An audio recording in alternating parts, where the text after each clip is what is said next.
All right, everyone, we're going to go ahead and get started. Since this is a short webinar, I don't want to, I want to give our speakers as much time as possible. So once again, good afternoon, good morning, everyone. This is KJ or Cost of Jacktap here. I am a product marketer at SafeBreach. And I really wanted to thank you guys for taking the time to attend our interactive demo session today. Before we get started, just a couple of housekeeping items. I just want to remind everyone that this webinar is being recorded and will be shared with all the registrants and attendees after the event is completed. This will also be available on our website as well as our YouTube channel. At any point of time, if you guys have any questions about the content or the SafeBreach platform, please feel free to send them via the Q&A function. We will be answering all the questions during the Q&A session, which will be right after the demo session is completed. With that being said, let's go ahead and get started. So today's webinar is essentially titled, as you can see, Validating Web Application Security with SafeBreach. This webinar essentially focuses on how attackers have actually managed to target vulnerabilities in web applications, which are very popular and are trusted by companies all over. And they leverage web applications to bypass organizational security and wreak havoc, and how the SafeBreach platform can help you protect your web applications and ensure a hardened security posture against today's evolving threats. Today's speakers, expert speakers, are both sides of the Atlantic Ocean. Eliezer, he's a product manager at SafeBreach. He's based out of our Israel office. He's passionate about building user-friendly and user-lovable products, as he likes to say, that solve real-world issues. Typically on his free time, you will probably find him playing beach volleyball, no matter what the season. And he recently undertook a east to west cross-country motorbike journey across the entire United States. And apparently it was all off-road. I find that hard to believe, but I'll take him for his word. Our second speaker is Steve Shepard, who lives in the Windy City, Chicago. He's a senior sales engineer here at SafeBreach. He's a very low-key guy, but he's very energetic when it comes to talking about our product.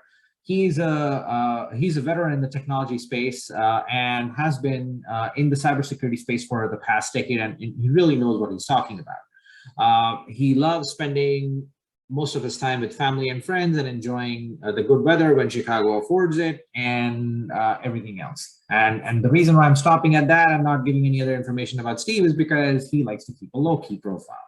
Again, let's go ahead and get started. Over to you, Eliezer.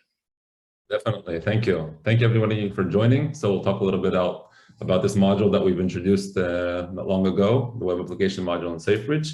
And before we talk specifically about the web application module, we have to talk a little bit about cloud and how that really exacerbates the whole web application issue. The movement to cloud brought with it a lot of great capabilities, but also some security concerns. It takes, as we can see, it takes quite a long time to identify a cloud breach. This really speaks to the need of a platform for proactive security validation in cloud environments. 252 days is a long time.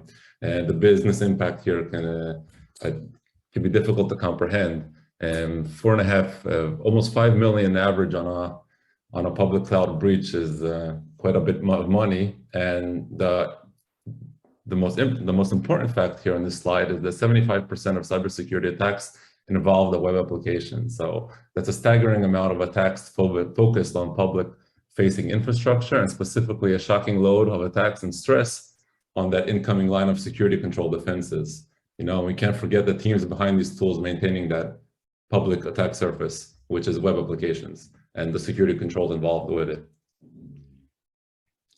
And so challenges with securing your cloud environment. Of course, with the adoption of cloud, security strategies have evolved, right? Deployment of workloads and web applications have deeply changed due to the migration to cloud. But what really complicates things here is the rapid pace of change.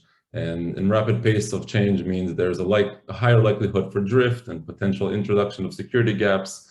Of course, let's not forget this rapid pace also in many cases means quick delivery and overlooking application security testing. As they say, the business demands, and it pushes everyone quicker to provide. So, and sophistication, of course, because of the speed of adoption of new technologies, new vulnerabilities can arise anytime. attackers are relentless. They keep evolving as the landscape evolves technologically, and the cat and mouse analogy. We're always behind somewhere, but this time we'll try to enable our users for being proactive and being in front of them. And cloud configuration, cloud control misconfiguration is a big one. Everybody's familiar with cloud configuration being top of mind when addressing cloud security. But if you're multi-cloud, and different cloud providers provide different built-in WAF tools, and they can definitely cause configuration havoc among application security teams. And not to forget the rapid pace point, which further exacerbates this issue. In general, all these together really pose a big challenge for security teams to be able to adapt to a constantly changing dynamic attack surface, and leaving your web applications at high risk. So why web? Why are web applications frequently targeted? We all have our assumptions, and mine are web application is one of the favorite targets for hackers. In my opinion, the web applications are simply exposed to the whole world. Finding an initial attack vector against an organization has never been easier, and the main page is in plain sight. Enterprise deploy web application firewalls to provide a layer of security that filters traffic and defense against malicious behavior, and yet web applications are the second most used infiltration method by cyber attacks. We take a look at web application vulnerabilities. They're usually not detected when the applications build, of course, difficult to spot, overlooked by security teams. And there's a lot of different attack types focused on application vulnerabilities. SQL, the list is long, I won't go over it. But so SafeBridge really wants to enable security teams here with means to optimize the web application firewalls and application controls to effectively protect against these types of attacks. The list there is pretty big. So SafeBridge for web application security. So to begin, first I want to say SafeBridge will allow you to run atomic web applications themselves to simple atomic attacks like SQL injection to monitor, to validate specific aspects. But it becomes interesting when you look at the full kill chain validation. All right, so we try to unlock the full kill chain through agentless web application security validation. And so full kill chain validation, and view the web application security attack surface in the context of the full attacker kill chain to understand how specific choke points impact the ability of an attacker to achieve their goals. And that was really a big motive for us to introduce this model, was to allow you to see how initial attacks open up the goals and achievements for adversaries throughout the kill chain. Of course, coverage for all these attacks is inspired by the OWASP Foundation. You can't go without relying on some of the data that they have there. A contextualized view of web application security. So SafeBridge will help establish and test your web application security posture in the context of your global security posture testing, where you can see your web application as part of a bigger picture.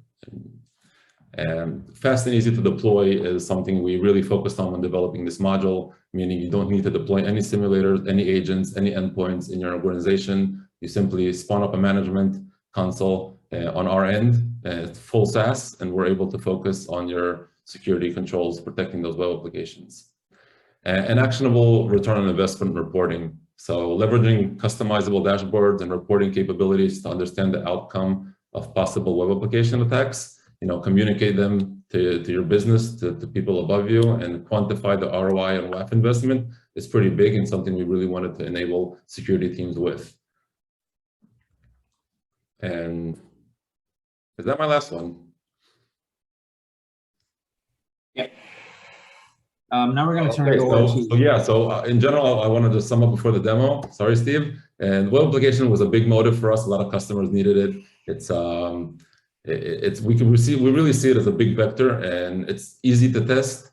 And SafeBridge allows you to do this very easily and really complement all of the other aspects that SafeBridge brings with you, whether it be endpoint, DLP, and web application lives very strongly in that in the whole cyberspace. So we had to enable everyone with the security potential of testing. Yep, that's it. That's done for me. All right, thanks, Eliezer. Now we're gonna switch over to Steve. He's gonna quickly walk us through a real scenario and highlight how SafeBridge can help you protect your web applications. Yeah, thanks, KJ. Thanks, Eliezer. Sure. I'm going to go ahead and share my screen here. All right, you guys should be able to see on my screen now. So as Eliezer had mentioned, web application security is extremely important to all organizations. Aside from email, this is the, where email is the gateway to the users. Web application is really the gateway into organizations' assets that are being protected behind those web applications. So today, what I'm going to be able to show you is how to integrate into the web application that you're wanting to test against, and then show you different attack plans that we've used utilizing the different methods from our attack playbook so that we can run against those different web applications.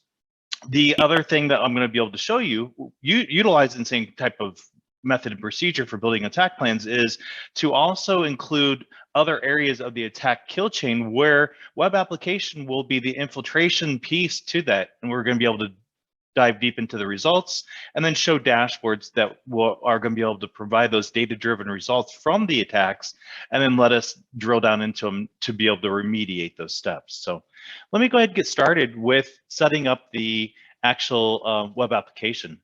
So under settings, system setup, we have what's called web applications.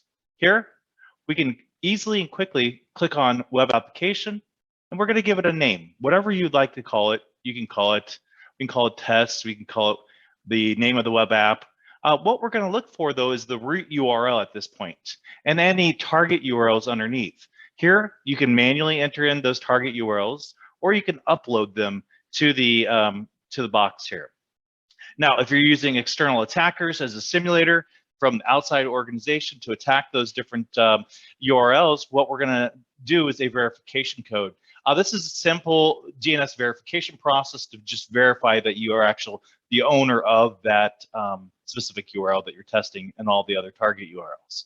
So once you have that set up and created, it's going to look a lot like this, where the domain ownership is here, you get the root URL, and then you get the target URL underneath. This can hold up to 1,000 different URLs. So if you had a list of 1,000 URLs that are associated to this root, then you're going to be able to upload those and save them, and then you can test each one. So let's go ahead and get into the attacks themselves. So inside of our attack plans, in our playbook here, we have created a new security control category. I think a lot of you that are familiar with SafeBreach can understand how you can filter by different security control categories, attack types, threat groups, and so on. But what we've added here is an application security control category to allow you to filter on. Here you can see a lot of the different techniques and methods that are used for web applications and being able to test those. Those would include cross-site scripting, SQL injection, and we're going to get a little bit deeper into this when we open up a plan. But you can select any a number of different types of attacks, and you can manually build your plans. You get very granular with the way you want to send these types of attacks to test those applications. So we've created a couple different plans for this demo. I can go into my plans directory here, and we're going to focus on the web application sanity testing. Here, we can go ahead and open it up, and this is actually going to show you all the different steps inside of an attack sequence for web application. So I'm utilizing methods for SQL injection, cross-site scripting. I'm looking at specific vulnerabilities, path traversal, trying to get into areas maybe I don't have access to, remote execution, and protocol enforcement, where maybe I'm doing illegal protocol manipulation inside my attacks. Each step is going to have the attacks associated to them, and you're going to be able to see them inside of the different steps here. All we would have to do is simply, on the left-hand side, show name who our attacker is, and in this case, it's going to be the external attacker, and what areas we're going to attack. So after we set up that web application called Web App Demo, now we can select that as a target. As Eliezer said, this is agentless. So what this actually is performing almost a virtual kind of simulator on the other end to allow us to be able to attack that. Using agentless methods, then we can then run the entire attack sequence here. So once we're done creating our plans, we can then save that plan. It'll save in the plans module, or we can go ahead and kick it off and run it. When we run a plan, it looks just like this. Currently, we're running Lazarus full kill chain. And then we can see as it's running, what was missed, logged, detected, stopped, and prevented. I could also go into other areas of security control category. In this case, we're running a full kill chain, but we're utilizing web app as that initial access. And I'll go ahead and get into that plan in just a little bit. But we can see other security control categories actually running this type of attack. Now, if I were to pivot right into that plan and pull up the Lazarus full kill chain example, and knowing that this is a well-known threat actor, I can utilize the methods and the techniques that are inside of this attack plan and add another step for initial access. Here you can see that we added initial access, where you may use email or other tactics to get into the organization, but here we're actually setting up the attacks to utilize web application techniques for the infiltration attack phase and the different attack types. We can then utilize this across the entire kill chain. So once we've gotten into the initial access, then we can move to establish malware, hit up persistence, and then move into credential access or abuse. And then we can look for areas of exfiltration. When we run this, we can then see it running just as you see it from your home page. So within this homepage, I can then gather that information. Once the attack is complete, it's then going to give us a full report. Down below, you can see the different areas of reports that have ran.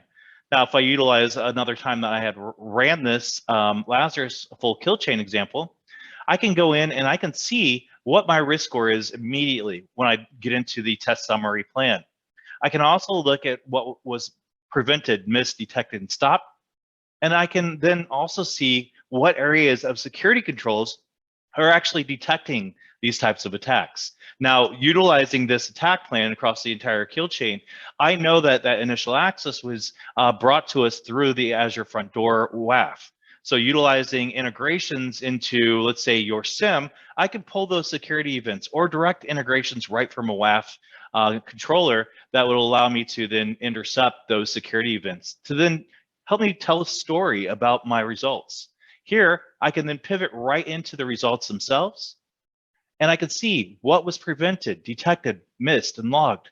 And I can go into any one of these different results, and I can view from the findings what the security events were, what the simulation logs were. If I wanted to focus specifically on application, I could select application from the filter, apply my filter, and I can then also see what was stopped, logged, missed, detected. I can then drill down into this and I can see what the attacker did. Here we can look at the different attack actions and the parameters. And so in this case, this was logged but not blocked. So as an analyst or an engineer, I can see here, first step is I can do, utilizing integration into our workflow integrations, I can create a ServiceNow ticket or Jira ticket, and then begin the process of starting to remediate. I can start analyzing what this simulation logs were. We provide result details here. We also provide additional details and simulation details, or I can pivot right into the logs and look at the different logs that were generated with inside of this attack. Here we can see one security event that was associated to this one attack inside that attack plan. And then I can start analyzing this and then pull the needed information to start remediating. From a dashboard standpoint, I can go right into dashboards. So if I wanted to look at specific information regarding, let's say, the threat analysis from this, I could take all the information that has been provided. Using that same test that we're using, Lazarus full kill chain, I can look across MITRE tactics and see areas where I have risk. What affected platforms were affected after that initial access into the organization. And I can pivot into understanding what MITRE techniques were used, what areas have the highest risk, or what areas of techniques were missed. I can also look at areas of initial access from other threat points.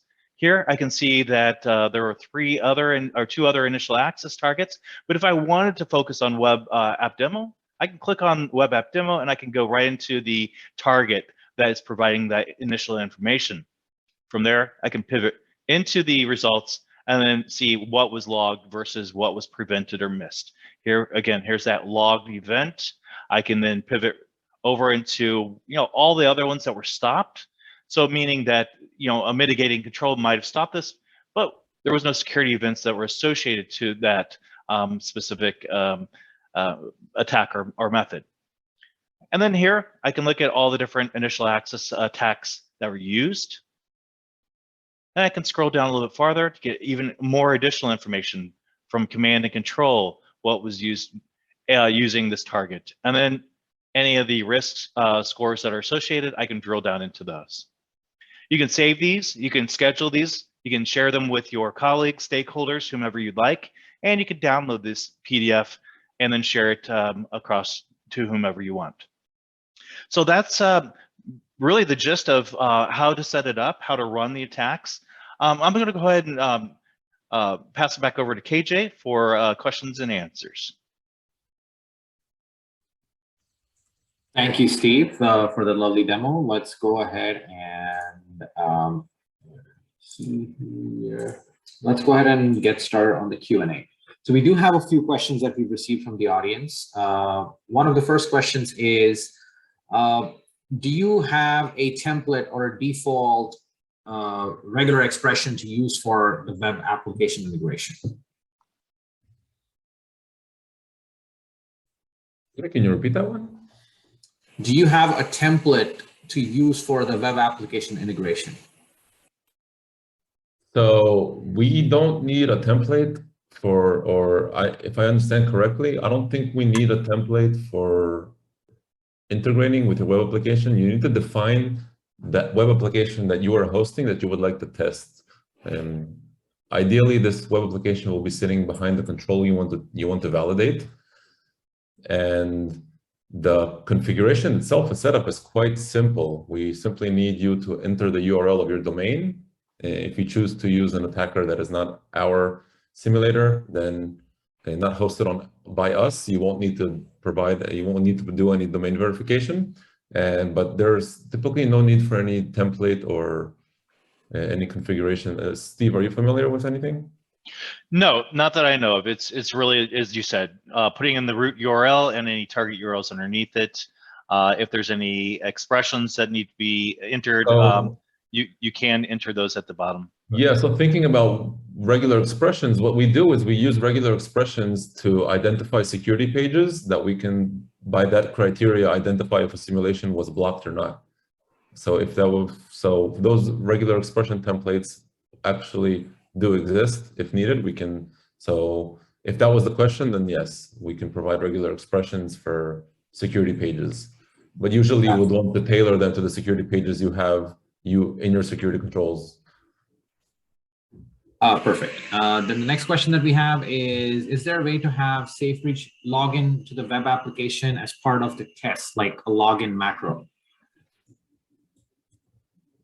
So those are attacks that we're definitely looking to introduce. Yes. Can we initiate the web application attack via SafeBreach's API? If yes, can we get the results of the attack via the said API? Everything in SafeBreach can be done programmatically with an API. If you would wish to, you can automate everything without using the console at all. Do your reports advise on steps on how to remediate about what the gaps, about which gaps are found, on how to remediate the gaps that are found? Yeah, so we do provide what we call insights. So those insights are particular to those tests. So as you saw me like dive into the dashboards, we also have another, like I like to call them story buttons. Allows you to pivot into the story of that specific test that ran.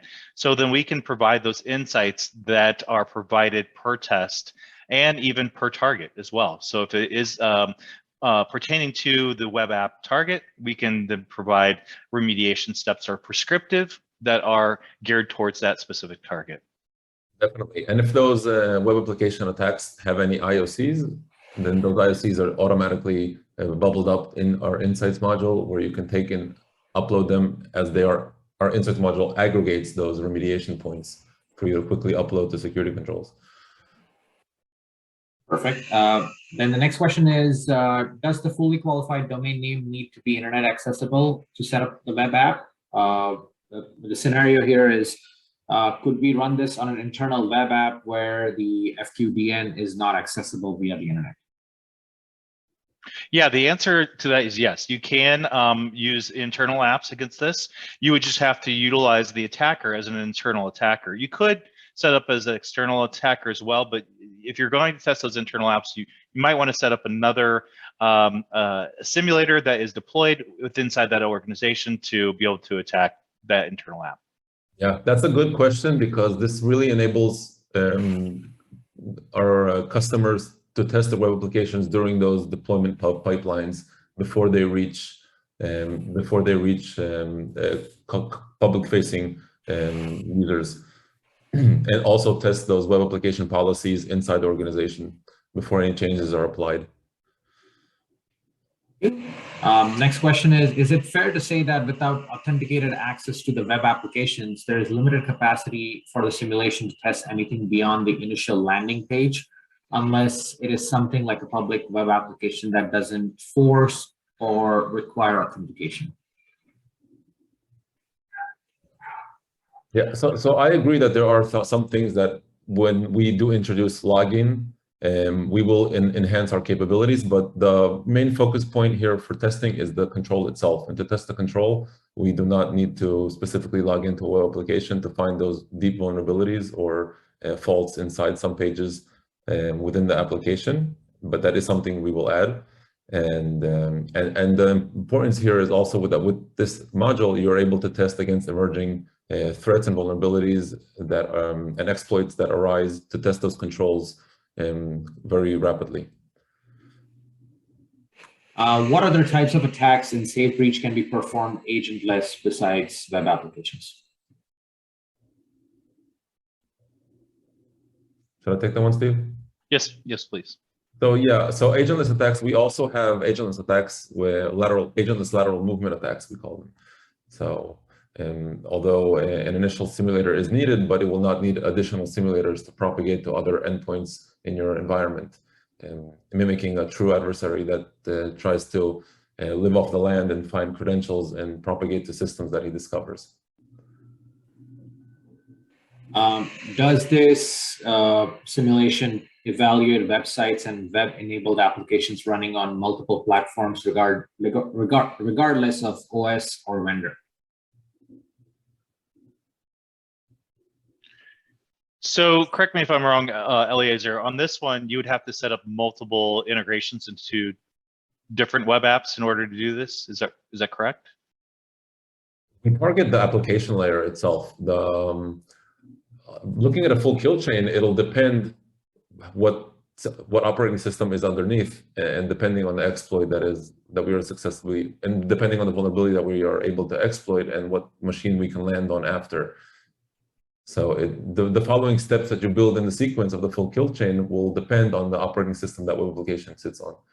If at all, some of these applications will be hosted serverless services online in the cloud, for example. Perfect. And the last question for today, I know we've reached 12:30, is if someone is a SafeBreach customer, does anything else need to happen to run this? And would it also set off alerts to our other tools that the security team might need to prepare before running these attacks? So in this scenario, if you're looking at the full kill chain from initial access onward, the initial access piece, if it is behind, let's say a WAF or something like that, and you pull those security events in the alerts, we're gonna be able to see that. But if it traverses through the network and it hits other security controls, correlated logs and alerts could be generated, and then you would see alerts and possibly events that are associated to the full kill chain attack of that. Thank you again. That concludes our demo session for today. So thank you again, Steve and Eliezer, for taking the time to go over our new capability of how you can secure your web applications with SafeBreach. I would like to personally thank, on behalf of SafeBreach, for all the attendees who participated in this session, asked all the insightful questions. Please be on the lookout for a recording of the session in the next couple of days. Again, it will also be available on our website and our YouTube channel. So have a wonderful rest of the day and the rest of the week, everyone. Take care. Yep. Bye. Bye-bye, everyone. Thank you.